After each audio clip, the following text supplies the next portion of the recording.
외국인이 우리나라 집 10만 채 넘게 사들였습니다. 2024년 말 기준 통계를 보면 외국인 주택 보유가 처음으로 10만 216가구를 돌파했어요. 전체 약 1955만 가구 중 0.52% 수준이지만 증가세가 심상치 않습니다.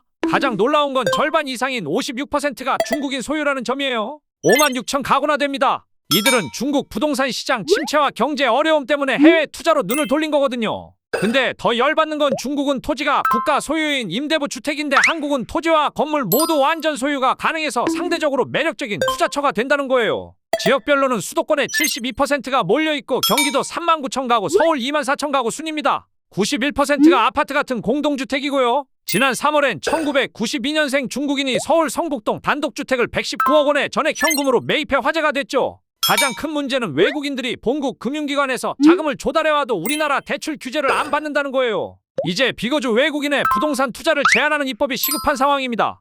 새 정부가 출범하자 의대생들 사이에서 흥미로운 변화가 일어나고 있어요. 1년 넘게 집단 휴학했던 의대생 1,500여 명이 학교에 돌아가겠다고 답했거든요.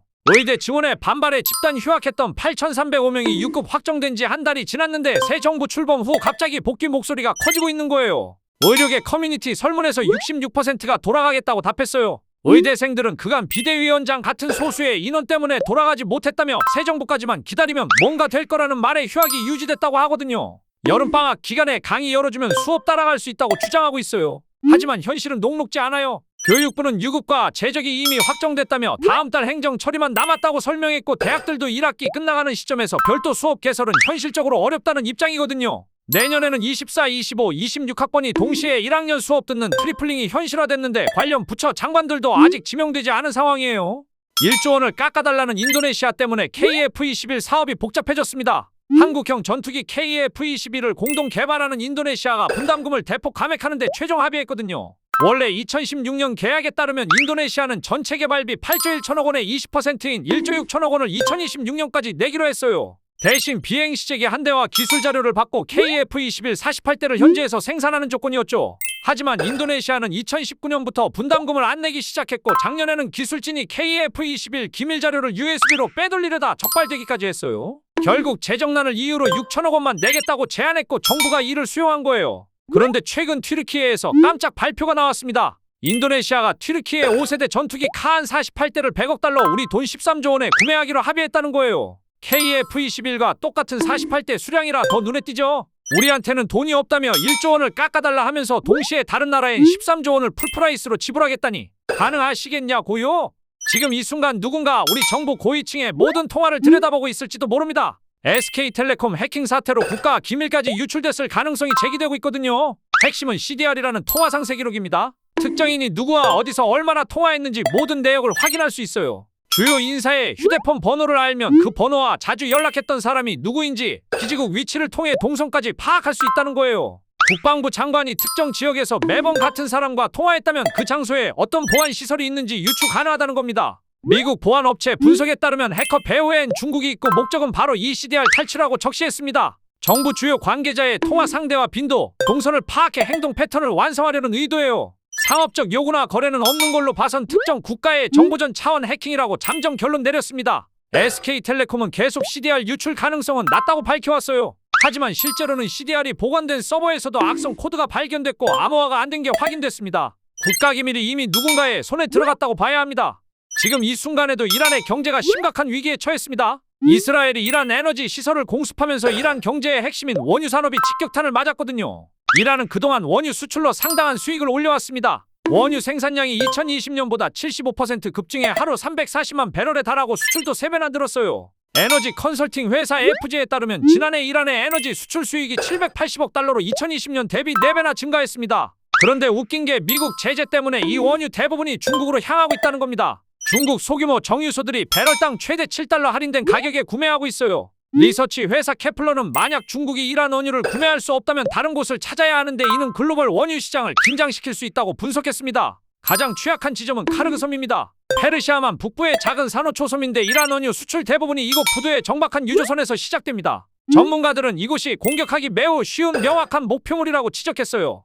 현역 군인들이 술 마시고 계획에 화가 났다는 이유로 무슨 짓을 했는지 아세요? 지난 8일 새벽 경남 거제 이룸면의 한 식당에서 믿기 어려운 일이 벌어졌습니다. 옆 펜션에 묵고 있던 20대 남성 3명이 식당 담을 넘어와 마당에 묶여있던 반려견들을 학대한 거예요. 이들은 반려견 4마리에게 비비탄을 수천 발 난사했습니다. 이들 중 2명은 현역 해병대 군인이었어요. CCTV를 보니 1시간 넘게 개들에게 총을 쏘고 돌을 던지며 마치 사격 연습을 하듯 장난스럽게 촬영까지 했더라고요. 7살 잭러셀 테리어 손미는 온몸에 멍이 들고 눈이 새빨갛게 부어올랐고 9살 매화는 눈과 입안에 심각한 상처를 입었습니다. 손미는 결국 병원에서 이틀을 버티지 못하고 세상을 떠났어요. 가해자들의 변명도 어이없어요. 개가 손을 물어서 화가 나 위협 사격을 했을 뿐이라는 거예요. 더 열받는 건 가해자 아버지가 찾아와서 값을 물어주겠다고 하고 군부대에서는 공론화하지 말라고 전화까지 왔다네요. 현재 군인 2명은 군부대로 사건이 넘어갔고 강력한 처벌이 기대됩니다.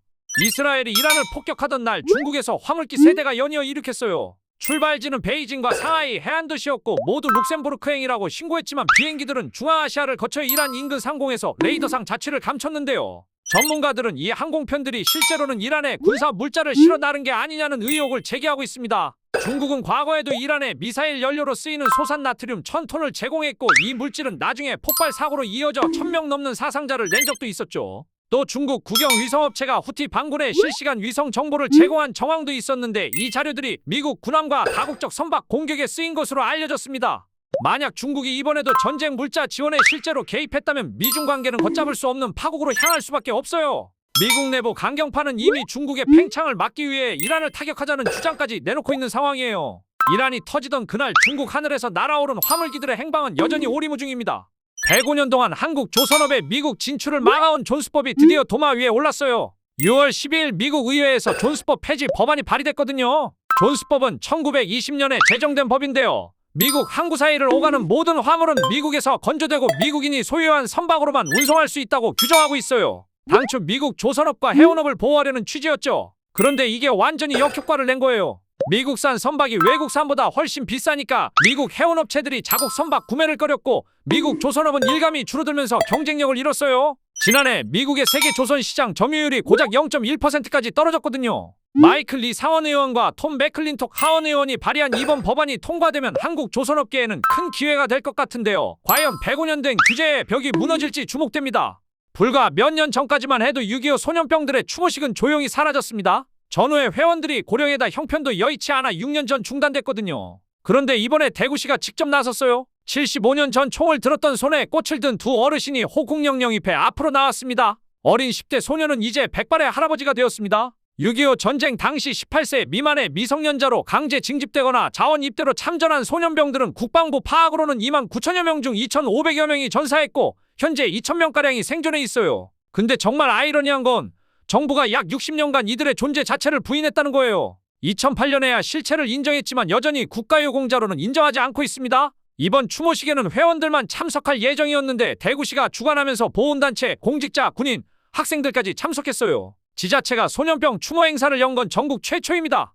방송통신위원회가 쿠팡의 온라인 광고에 대해 사실조사에 착수했습니다. 바로 클릭하지 않았는데도 자동으로 쿠팡으로 이동되는 이른바 납치 광고 때문인데요. 방통위는 작년 11월부터 쿠팡 광고 현황과 집행 방식, 사업 구조 등을 실태 점검해왔습니다. 그 결과 정말 심각한 문제들이 드러났어요. 각종 홈페이지와 SNS에서 이용자 의사와 무관하게 쿠팡으로 강제 전환되는 광고가 만연해 있었거든요. 더 황당한 건 광고 배너를 클릭하지 않고 단순히 화면을 스크롤하거나 특정 영역에 잠깐 머물기만 해도 자동으로 쿠팡에 접속되는 사례까지 확인됐다는 겁니다. 이게 진짜 납치 수준이죠? 또한 쿠팡이 통합계정 제도를 이유로 쿠팡이츠와 쿠팡플레이 등 하위 서비스에 개별 탈퇴를 지원하지 않는 것도 조사 대상이 되었습니다. 이런 행위가 이용자의 해지권 제한에 해당하는지 엄밀히 따져볼 예정이라고 해요. 방통위는 전기통신사업법 위반이 확인되면 과징금 부과나 시정명령 등 엄정한 조치를 취할 계획이라고 밝혔습니다. 무려 13톤짜리 폭탄으로 이란을 때려서 중국까지 동시에 압박하겠다는 트럼프의 천재적 전략이 공개됐습니다. 트럼프는 이스라엘이 이란을 공격하자 이를 적극 지지하며 이란 포르도 핵시설 파괴를 위해 13톤짜리 벙커버스터 사용까지 진지하게 검토하고 있어요. 이스라엘 전투기 급유 지원도 약속했고요. 그런데 월스트리트저널 분석에 따르면 미국이 이스라엘을 돕는 진짜 이유는 다른 곳에 있거든요. 바로 이란의 핵 야망을 꺾는 동시에 미국의 최대 경쟁국인 중국의 에너지 안보에 치명타를 가하려는 일석이조 전략이에요. 현재 이란은 미국 제재에도 불구하고 하루 170만 배럴의 원유를 수출해 정권 유지 자금을 확보하고 있습니다. 그런데 이 원유의 90% 이상이 중국으로 향해요. 미국 제재로 대부분 국가가 이란산 원유 구매를 중단하면서 이란은 울며 겨자 먹기로 중국의 헐값에 넘기고 있거든요. 중국 정유업체들은 국제 시세보다 배럴당 최대 11달러까지 할인된 가격에 이란산 원유를 대량 구매해 엄청난 이익을 챙겨왔어요. 이란이 원유 대금을 달러 대신 위안화로 받아서 중국산 제품만 살 수 있는 완전 종속적 관계에 빠져 있다는 거예요. 갑자기 삼성과 SK하이닉스가 중국 공장 운영에 비상이 걸렸습니다. 2022년 바이든 정부가 중국의 반도체 굴기를 막기 위해 첨단 장비 수출 통제를 시작했을 때도 한국과 대만 기업들만큼은 동맹국이라는 이유로 예외를 둬줬거든요. 덕분에 우리 기업들은 별도 허가 없이 미국산 장비를 중국 공장에 들여올 수 있었어요. 그런데 트럼프 정부가 이 포괄 면제 조치를 철회하겠다고 나선 겁니다. 캐슬러 상무부 차관이 직접 삼성, SK하이닉스, 대만 TSMC에 이 방침을 통보했다고 월스트리트저널이 보도했어요. 문제는 이제부터 장비 반입할 때마다 미국 정부 허가를 받아야 한다는 건데 미중 갈등이 격화되는 상황에서 승인 과정이 까다로워질 게 뻔하거든요. 그러면 신규 장비 도입도 어려워지고 기술 업그레이드도 막히면서 중국 현지 기업들과 경쟁에서 밀릴 수밖에 없어요. 결국 희토류 수출 통제로 맞대응하는 중국과 미국 사이에서 우리가 샌드위치 신세가 된 거예요. 60조 원 투자한 공장들의 미래가 걱정됩니다. 390명이 하루아침에 동시 징계받은 사건이 터졌습니다. 현대자동차 울산 공장에서 벌어진 초유의 사태인데요. 현대차 같은 대기업에서 한 번에 이렇게 많은 직원이 징계받는 일은 정말 드물어요. 17일 이코노미스트가 단독으로 보도한 내용을 보면 현대차가 울산 공장 의장 21부, 22부 생산관리부 등 총 8개 부서에서 약 380명에게 대규모 징계를 단행했습니다. 도대체 무슨 일이 있었던 걸까요?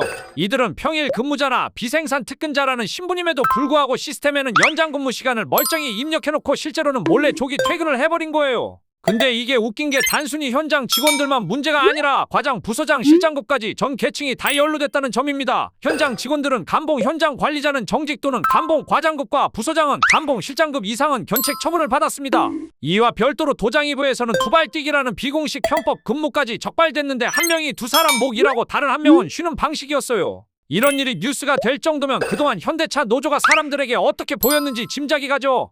불과 9일 만에 중동 정세가 완전히 뒤바뀌었습니다. 6월 13일 이스라엘이 이란 핵시설을 기습 공격한 후 이란이 보복했는데 이번엔 미국이 직접 개입한 거예요. 미국 현지 시간 21일 트럼프 대통령이 비스텔스 폭격기를 동원해 이란의 핵심 핵시설 3곳을 동시에 타격했다고 발표했습니다. 포르도, 나탄즈, 이스파한인데요. 특히 포르도는 지하 깊숙한 곳에 있어서 이스라엘이 그동안 미국의 지원을 끈질기게 요청했던 바로 그곳입니다. 트럼프는 공습 직후 이란은 이제 이 전쟁을 끝내는 것에 동의해야 한다고 압박하면서도 현재로선 추가 공습 계획이 없고 정권 교체 계획도 없다는 의사를 전달했다고 합니다. 이건 하메네이에게 채찍과 당근을 동시에 주는 전략이죠. 그런데 하메네이는 자신이 암살될 경우에 대비해 후계자 3명을 지명했다고 뉴욕타임스가 보도했어요. 이란 혁명수비대 대변인은 미국 시민과 군인이 이제 합법적 표적이 됐다고 위협했지만 동시에 포르도 공격을 미리 예상해서 대피 조치가 완료됐다고 말하는 등 애매한 반응을 보이고 있습니다.